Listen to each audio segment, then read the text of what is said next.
अब बात करते हैं क्वेश्चन नंबर 43 के बारे में।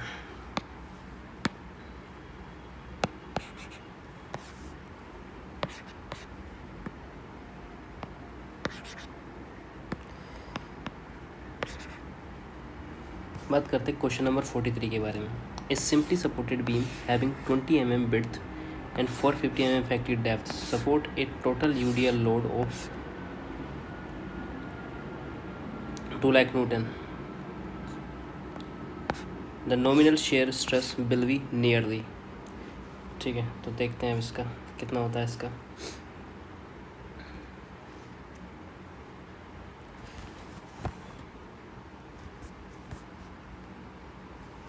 क्वेश्चन कह रहा है कि एक शेयर स्ट्रेस कैलकुलेशन करना है। ठीक है, तो विड्थ दे रखी है आपको,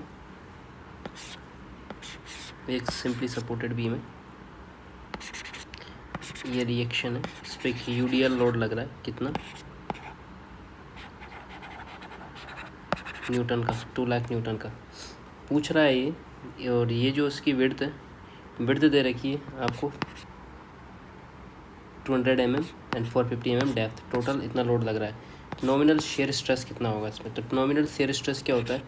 नॉमिनल टाउ बी बराबर बी बाई बी डी होता है। बी कैसे निकालना है? ऐसे निकालना है W/2 से। ठीक है, तो क्वेश्चन को अब सॉल्व करते हैं। W कितना दे रखा है? इसको किलो न्यूटन में बदल देंगे तो ये हो जाएगा 200 डिवाइड बाई 2। ठीक है, तो ये आ जाएगा आपके पास में बी बराबर 100 किलो न्यूटन। टाउ बी में वैल्यू पुट करते हैं, tau B is equals to 100 divide by 200 into 450 into 10⁻3। तो tau B is equals to आपके पास में आ जाएगा 1.11।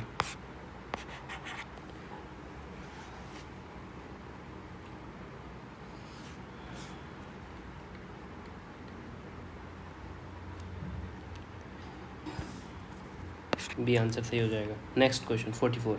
इन केस ऑफ फ्लेक्सुरल टेंशन और flexural compression the minimum length of bar which must be embedded in concrete beyond any section develop its full strength. इस terms of क्या बोला जाएगा इसको? इसको बोला जाएगा डेवलपमेंट लेंथ। टर्मिनोलॉजी आइडेंटिफिकेशन करते हैं। क्या दे रखा है? Minimum bar length beyond section to develop full strength. इस क्वेश्चन का क्या पूछ रहा है कि इस टर्म को क्या कहते हैं? इसको बोलते हैं स्ट्रेंथ डेवलप करने के लिए एम्बेडमेंट रिक्वायर्ड होता है, एम्बेडमेंट रिक्वायर्ड होता है, बॉन्ड ट्रांसफ़र लेंथ डिफाइन होती हैं और कर्टेलमेंट से रिलेटेड बट डिफरेंट टर्म्स हैं। ठीक है, तो इसको लिखेंगे इस कंसेप्ट को इस तरीके से। Development length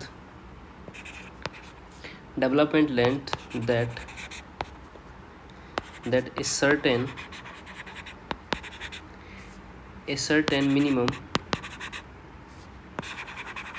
minimum length of the bar is required on either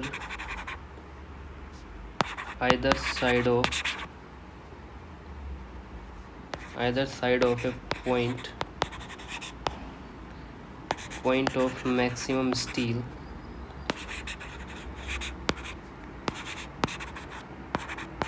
stress in order to transfer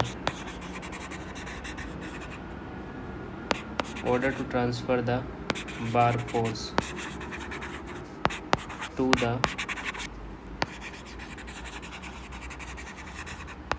surrounding concrete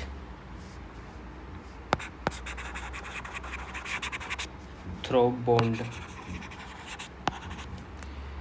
without slip so as to prevent the bar from pulling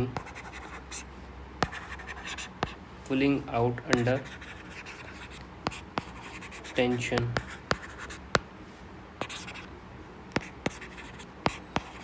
the term anchorage length is sometime 1 minute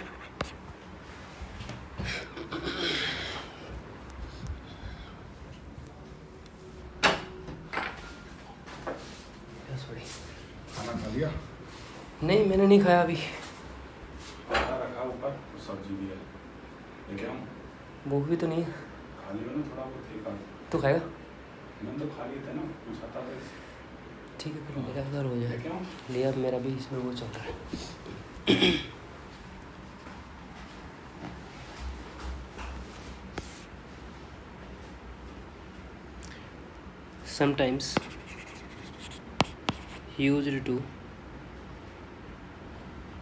Sometimes used in development length situation where embedded portion of the bar is not subjected to any flexural bond.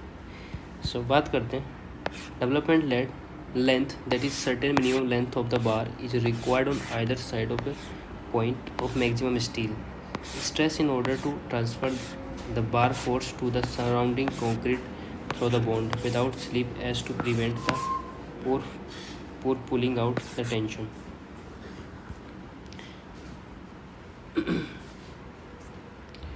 Next question की बात करते हैं। Next question क्या दे रखा है इसमें?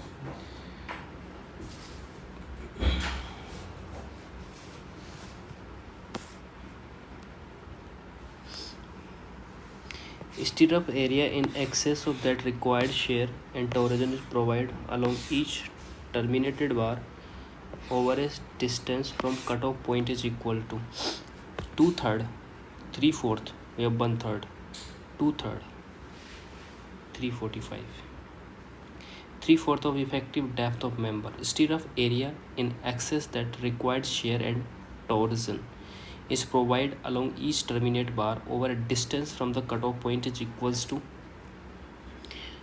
3/4 of effective depth of member. समझ लेते हैं इसके कॉन्सेप्ट को।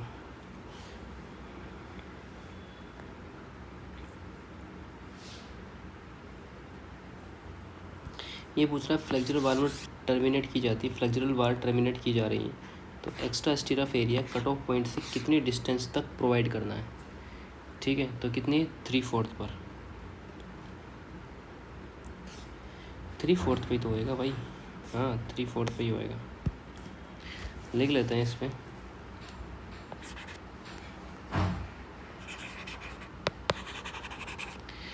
Stirrup area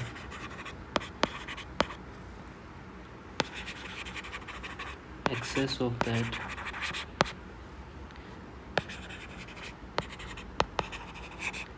required for shear and tension is provided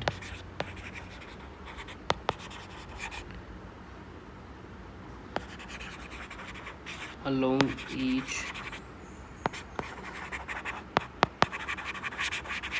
terminate bar over a distance from the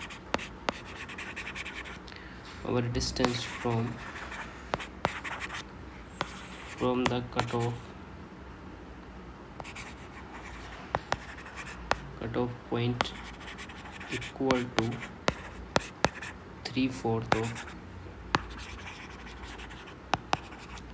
effective depth of the member।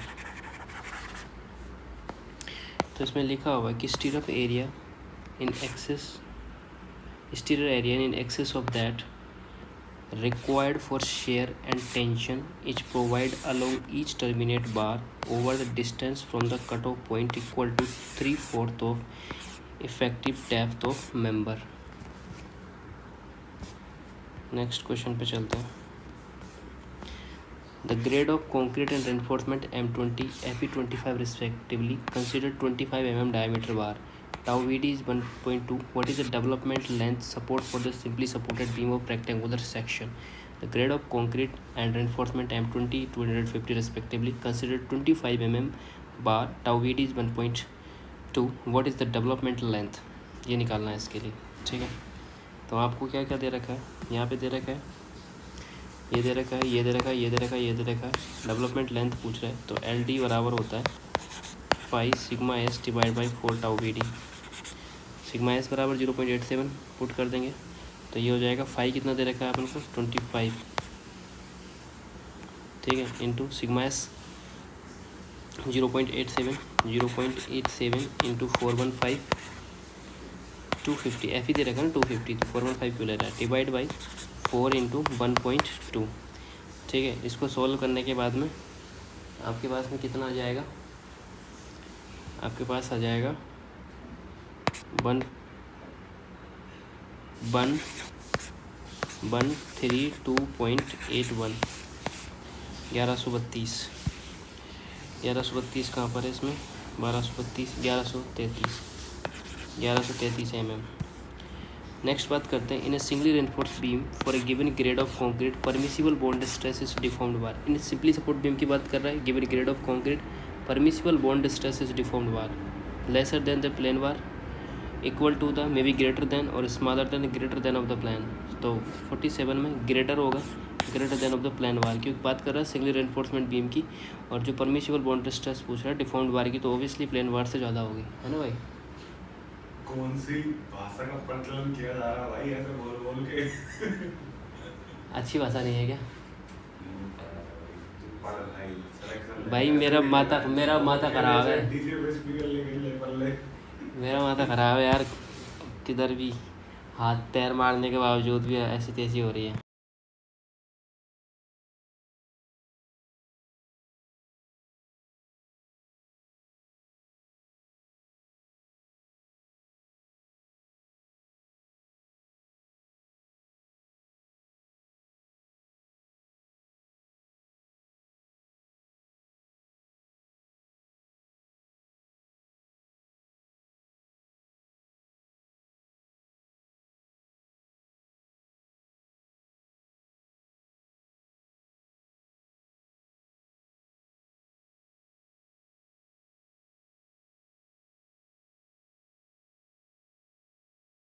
भी एग्जाम थोड़ी है कोई सी।